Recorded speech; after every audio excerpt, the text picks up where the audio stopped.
Nature. The word nature is a commonly used word. This word is used in a variety of contexts. Perhaps the most important reference is the multiple species of plants, animals, wildlife, and all that the earth contains from topography such as mountains, valleys, beaches, and seas, and forests. The beauty of nature. The nature of man is characterized by its beauty resulting mainly from the wonderful diversity of living organisms that exist in various parts of the earth, as well as the unique terrain of mountains, water, plateaus, and forests. Each of these features is distinguished by a special beauty that distinguishes it from other terrain, and this great diversity gave people wide spaces to seek calm, tranquility, and tranquility. Man by nature is a creature eager to taste beauty, and there is nothing more beautiful than nature. The manifestations of the beauty of nature. For the beauty of nature are many manifestations. Wherever a person turns his face, he will inevitably find a manifestation of these appearances. Perhaps the most striking of these is the unique diversity in the colors around us, which created a wonderful natural painting. Other manifestations include variations in sizes, shapes, even among the creatures of the same species. On the other hand, one of the greatest manifestations of nature's beauty is the beautiful smells of certain creatures, such as flowers, and certain kinds of fruits, especially citrus, which is accompanied by seasons and certain times, like the smell of the earth after the rain. The beauty of nature around us. The beauty of nature around us is one of the greatest blessings of God on us. This beauty allows us to choose places and many destinations for the sake of rest, recreation, and the best of times. The beauty of nature has always been the first inspiration for artists and creators around the world. This is evidenced by the vast number of works of art, poetry, and music that have attracted people around the world, and which revolve around the beauty and charm of nature. The beauty of nature is an important source of income for many countries of the world. Natural places are a tourist attraction that helps countries to improve their economic level, and thus emerged many of the areas that are famous for their natural beauty unspeakable. The most prominent of these areas, the Amazon River, the Dead Sea, the Jita Grotto, Mount Teple, the Puerto Princesa River, the Iguazu Falls, and others. A global competition to select the 7 natural wonders has been held, and perhaps the most notable achievement of this list is the global spotlight on some areas that have not been so popular, thus contributing to a greater number of visitors than ever before. I declare this world is so beautiful that I can hardly believe it exists. The beauty of nature can have a profound effect upon our senses, those gateways from the outer world to the inner, whether it results in disbelief in its very existence, as Emerson notes, or feelings such as awe, wonder, or amazement. But what is it about nature and the entities that make it up that cause us, oftentimes unwillingly, to feel or declare that they are beautiful? One answer that Emerson offers is that the simple perception of natural forms is a delight. When we think of beauty in nature, we might most immediately think of things that dazzle the senses, the prominence of a mountain, the expanse of the sea, the unfolding of the life of a flower. Often it is merely the perception of these things itself which gives us pleasure, and this emotional or affective response on our part seems to be crucial to our experience of beauty. So in a way there is a correlate here to the intrinsic value of nature, Emerson says. The sky, the mountain, the tree, the animal, give us a delight in and for themselves. Most often, it seems to me, we find these things to be beautiful not because of something else they might bring us, a piece of furniture, say, or a delicacy, to be consumed, but because of the way that the forms of these things immediately strike us upon observation. In fact, one might even think that this experience of beauty is one of the bases for valuing nature. Nature is valuable because it is beautiful. Emerson seems to think that beauty in the natural world is not limited to certain parts of nature to the exclusion of others. He writes that every landscape lies under the necessity of being beautiful, and that beauty breaks in everywhere. As we slowly creep out of a long winter in the Northeast, I think Emerson would find the lamentations about what we have endured to be misguided. The inhabitants of the city suppose that the country landscape is pleasant only half the year. To the attentive eye, each moment of the year has its own beauty, and in the same field it beholds, every hour, a picture which was never seen before, and which shall never be seen again.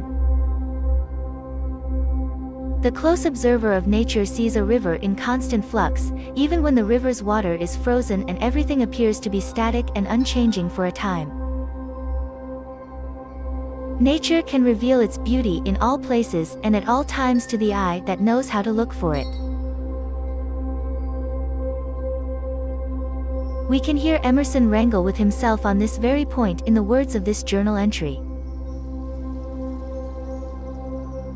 At night I went out into the dark and saw a glimmering star and heard a frog, and nature seemed to say, "Well, do not these suffice?" Here is a new scene, a new experience. Ponder it, Emerson, and not like the foolish world, hanker after thunders and multitudes and vast landscapes, the sea or Niagara. So if we're sympathetic to the idea that nature, or aspects of it, are beautiful, we might ask ourselves why we experience nature in this way. Emerson says that nature is beautiful because it is alive, moving, reproductive. In nature we observe growth and development in living things, contrasted with the static or deteriorating state of the vast majority of that which is man-made.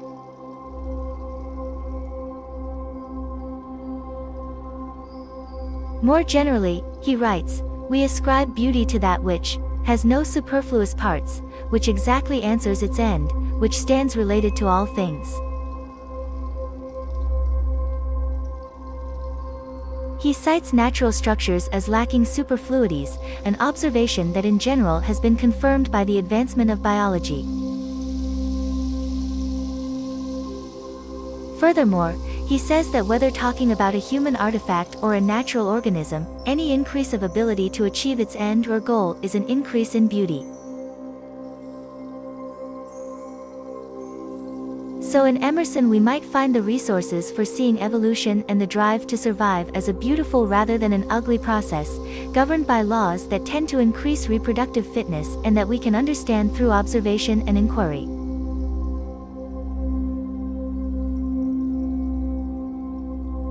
And lastly, Emerson points to the relation between what we take to be an individual and the rest of nature as a quality of the beautiful.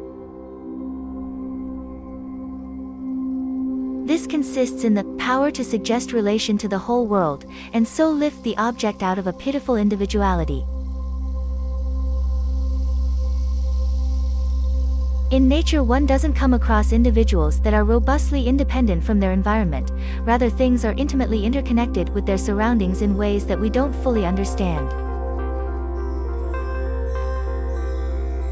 Nothing is quite beautiful alone, nothing but is beautiful in the whole.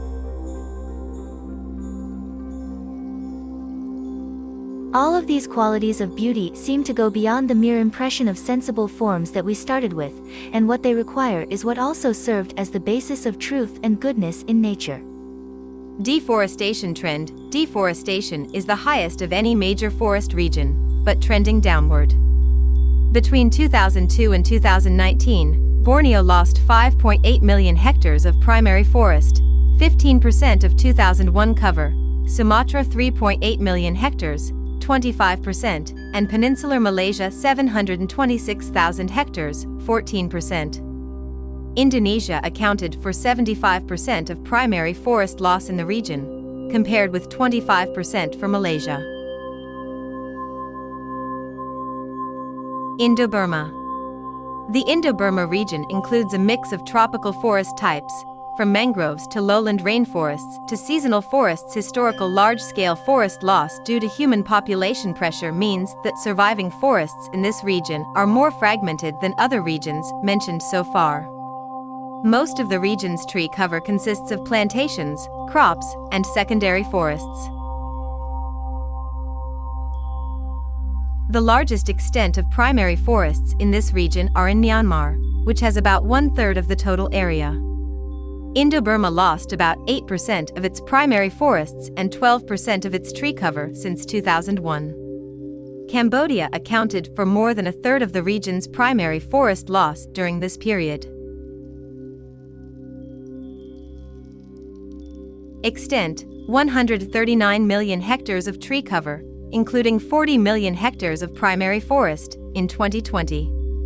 Major countries: Myanmar, 34% of the region's primary forest cover, Laos, 19%, Vietnam, 15%, Thailand, 14%, Cambodia, 8%, Far Eastern India, 6%, and parts of southern China, 4%.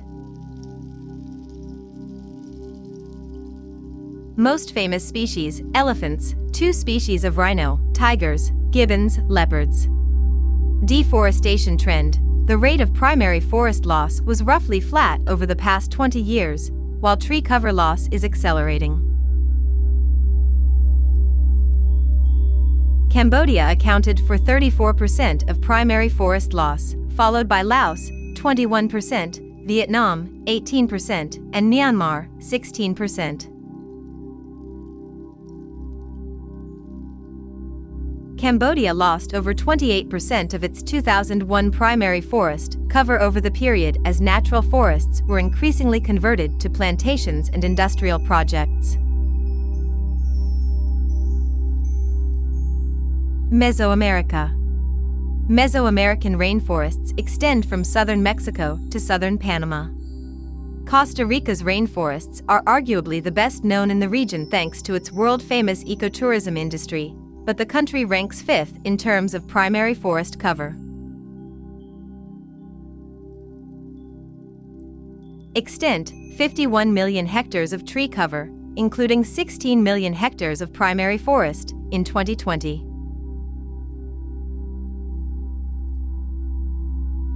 Major countries: Mexico, 39% of Mesoamerica's primary forest cover, Guatemala, 13%, Honduras, 11%, Panama, 11%, Nicaragua, 10%, and Costa Rica, 9%.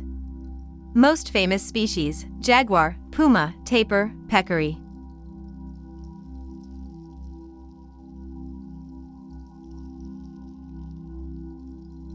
Deforestation trend: the rate of primary forest loss and tree cover loss accelerated toward the end of the 2010s, driven by increasing incidents of fire, coupled with conversion of forests for cattle pasture, plantations, and smallholder agriculture.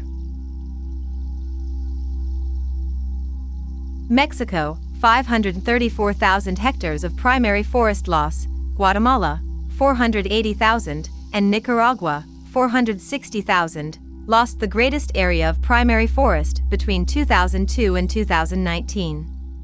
Costa Rica lost less than 2% of its primary forest during the period. In contrast, Nicaragua lost nearly 30%.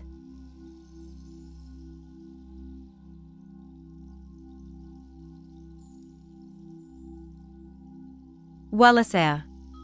Wallacea represents a biogeographic oddity. When sea levels fell during the last ice age, islands to the west of this area joined continental Asia, while islands to the east got connected to land mass formed from Australia and New Guinea. As a result, Wallacea today has an unusual mix of species, drawing plant and animal groups from both regions, but also having high levels of endemism. Extent: 24.4 million hectares of tree cover, including 14.6 million hectares of primary forest, in 2020. Major countries: Indonesia. More than 60% of Malaysia's primary forest cover is on the island of Sulawesi.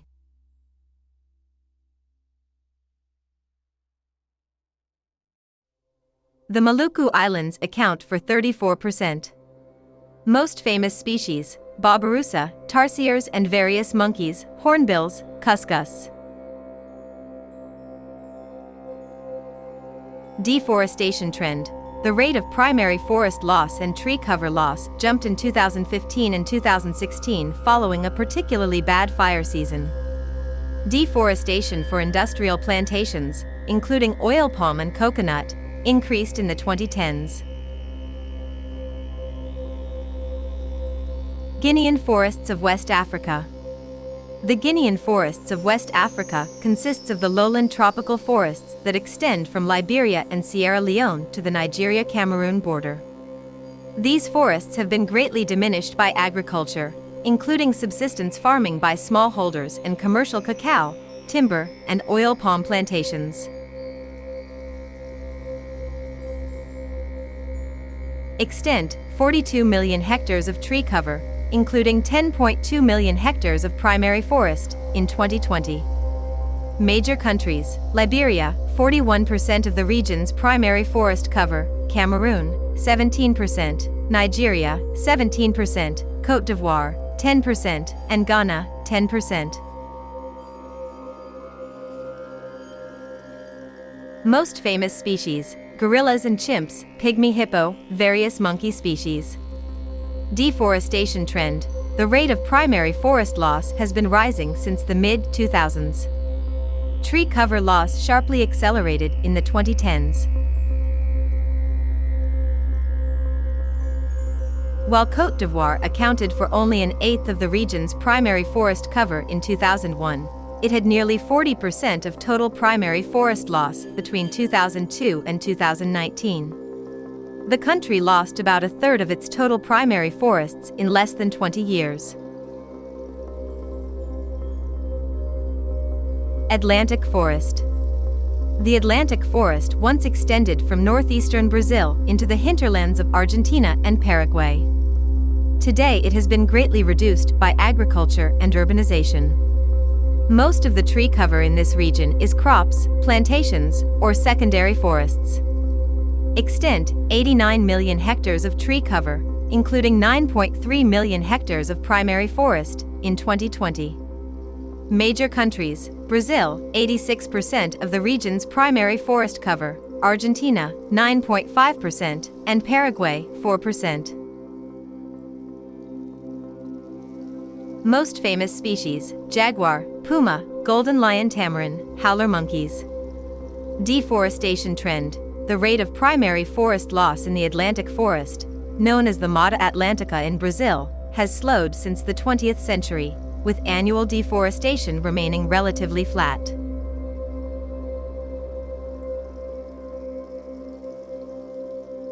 Chaco Darien.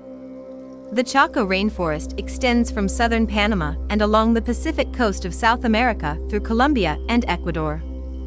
It is the world's wettest rainforest and has the lowest deforestation rate of any of the regions covered in this post. The Chaco is home to both Amerindian tribes and Afro-Indigenous or Maroon communities.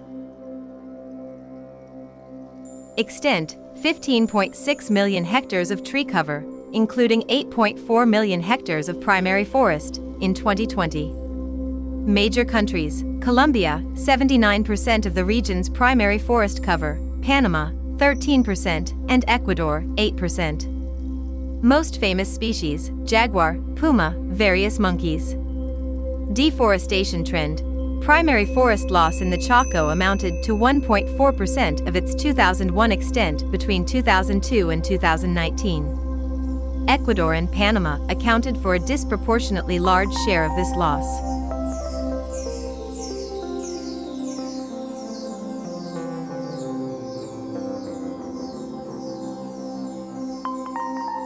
At least 427 species of mammals live in the Amazon rainforest, but one now dominates in terms of raw numbers: the cow.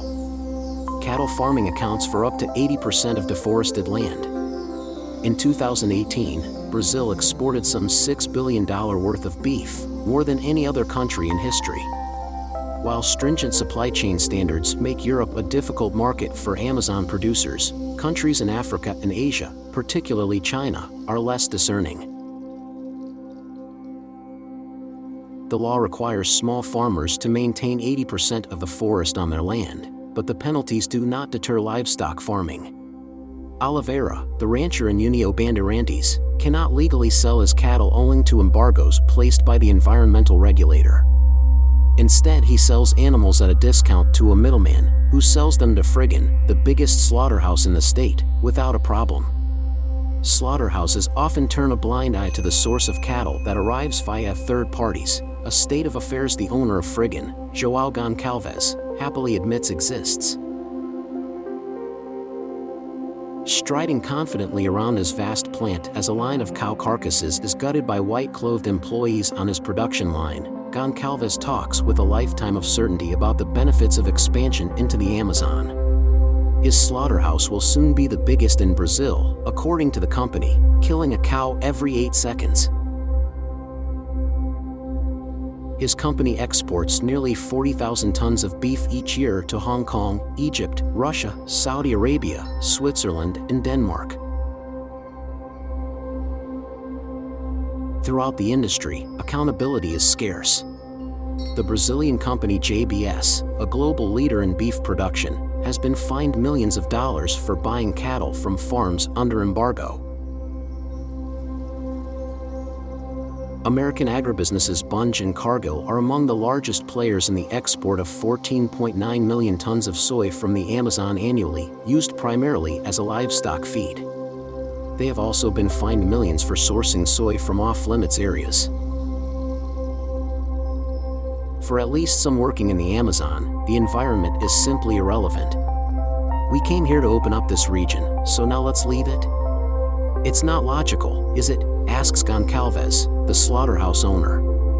We came here to deforest, to clean, he adds. In the next 100 years, the Amazon will all be open. It's a matter of time, right? Yet the consequences are now becoming apparent even to some of Bolsonaro's supporters in União Bandeirantes. Oliveira, the rancher, says the stream at the bottom of his land has dried up. On the eastern edge of the Amazon, shrubland has emerged. And in deforested areas in the south, temperatures rose at more than double the global average. With tens of billions of trees already gone, the region is warming fast. Droughts and floods are more common, and the dry season has grown by 6 days per decade since 1980. Trees play a crucial role in putting water back into the atmosphere, and their absence means less rainfall and higher temperatures. Carlos Nobra and Thomas Lovejoy, leading authorities on the Amazon and climate change, believe all of it, deforestation, the fires lit by ranchers that spread hundreds of meters through forest, and the impact of global temperature rises, might soon push the rainforest past its tipping point. Current projections by the UN show the Earth heading for heating of up to 5 degrees Celsius this century, far higher than the 2 degrees Celsius assumed by Nobra's research. If that happens, that forest will be lost forever. In 10 or 20 years, we will make a final diagnosis, says Nobra. If this process continues, it becomes irreversible.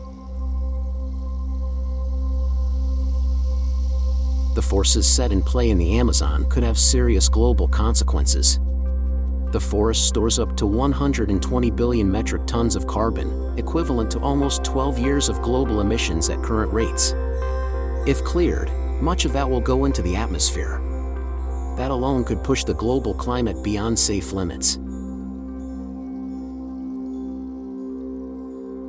The Amazon tipping point could also lead to a cascade of other potential climate tipping points. Forest dieback is strongly interconnected with other phenomena such as the melting of the Greenland ice sheet, which would cause sea levels to rise, and the degradation of frozen soil in the Arctic known as the permafrost, which would release greenhouse gases held in the ice as well as long-dormant diseases. Scientists believe that these changes combined could result in runaway global warming that humans would find impossible to reverse.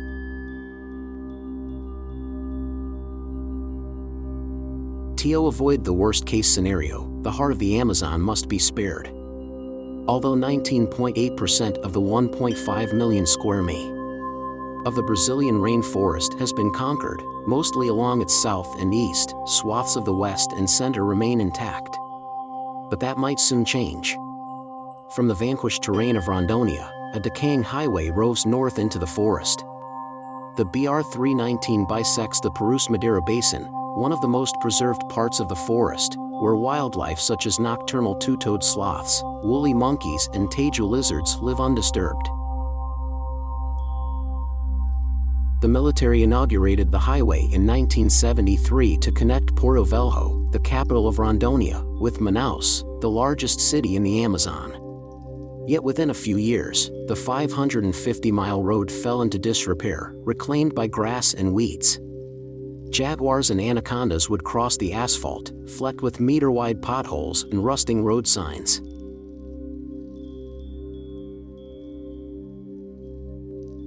Now the BR-319 is stirring again.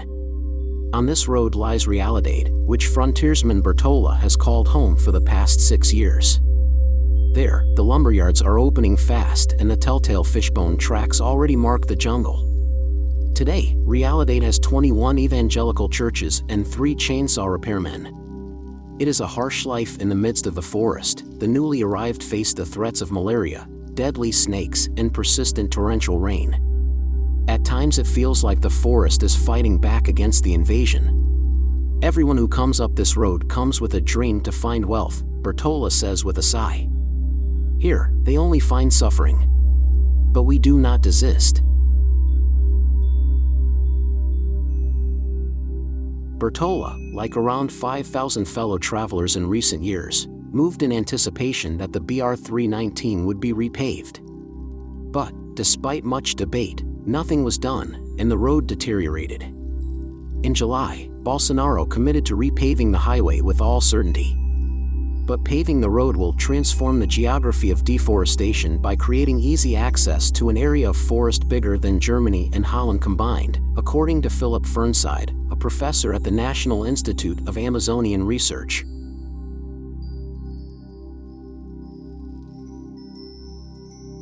Fernside co-authored a recent study that shows paving the road and another highway, the AM364, would lead to a 277% increase in deforestation in the region by 2050. This highway will accelerate us toward the tipping point because it cuts in half a very rich water basin and an area of high biological value, says Ricardo Mello, head of the World Wildlife Fund's Amazon program.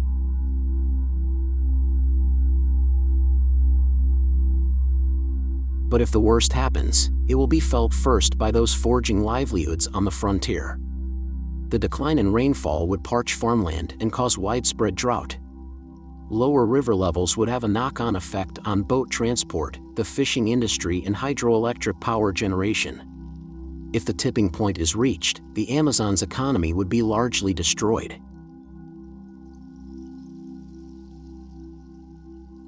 But the wheels of expansion continue turning unabated. In February, near the foot of the BR-319, not far from where the asphalt turns to dust, the piercing sound of drills rings out over the forest. The metal frame of a new slaughterhouse is already taking shape next to the road.